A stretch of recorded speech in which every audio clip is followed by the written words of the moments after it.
Welcome. Thank you for lending an ear to the Voice of the Times for Wednesday, January 13, 2021.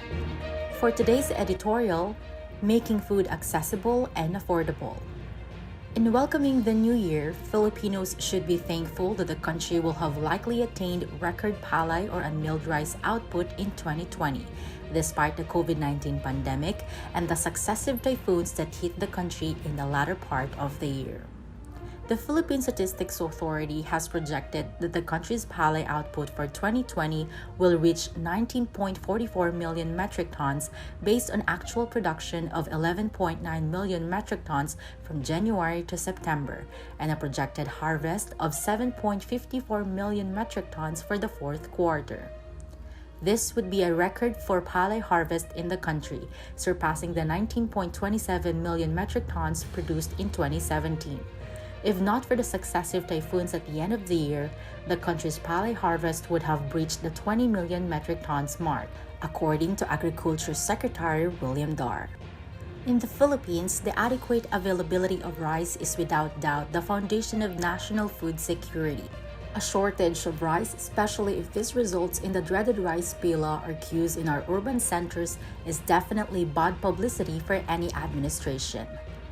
Policymakers can take away many lessons from the 2020 record palay harvest, for most of which is the value of an adequate budget to ensure the procurement and distribution of productivity-enhancing support services to our farmers.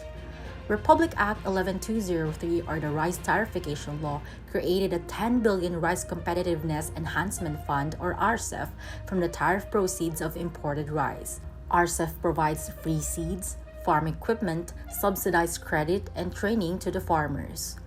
Through the Bayanihan 1 law, the Department of Agriculture was provided an additional 8.5 billion.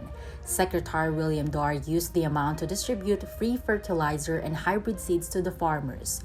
Research studies have shown that besides irrigation, which enables rice cultivators to plant twice a year, adequate and proper application of fertilizer, particularly when using hybrid seeds, can dramatically raise yields by 2 metric tons or more per hectare of land. Undeniably, the DA's assistance to the rice farmers amid the COVID-19 pandemic resulted in higher farm yields. This contradicts the claims of certain farmers' groups and organizations that the RTL has led tillers to give up rice farming. If this were the case, then one would be challenged to account for the record 2020 palay production output as projected by PSA.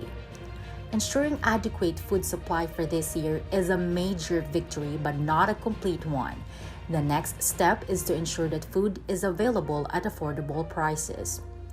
This challenge was highlighted by the survey conducted by the Department of Science and Technology from November 3 to December 3, 2020. The results of the survey revealed that the access to food or lack of money to buy food was the primary factor for hunger experienced by 62.1% of the 5,717 household respondents. The DA's old mandate of production, or ensuring adequate food supply for the country, may no longer be completely responsive to the needs of our times. It has taken a pandemic to expose the inadequacy of such thinking, which has dominated past DA leaderships. Dar has acknowledged the limitations of such traditional thinking by launching a number of social protection programs that will partly address the issue of food affordability. Foremost among this is his Plant program, which has distributed productive inputs such as free seeds of various vegetables, planting materials, and chicks or ducklings, and implemented fish fry dispersals, goat racing, and cattle fattening. Urban agriculture serves as the counterpart program for urban dwellers. The idea is for communities to produce their own food to guarantee their food self-sufficiency. These programs will need additional funding support from the government to alleviate the incidence of hunger and poverty among the Filipinos. It is for this reason we have been continually advocating that apart from health-related measures, agriculture and food should be a priority investment of the government. Hunger, like the threat of the COVID-19 pandemic, is serious and real. The only way to meet the challenge of eliminating hunger is for the government to ensure adequate and affordable food supply.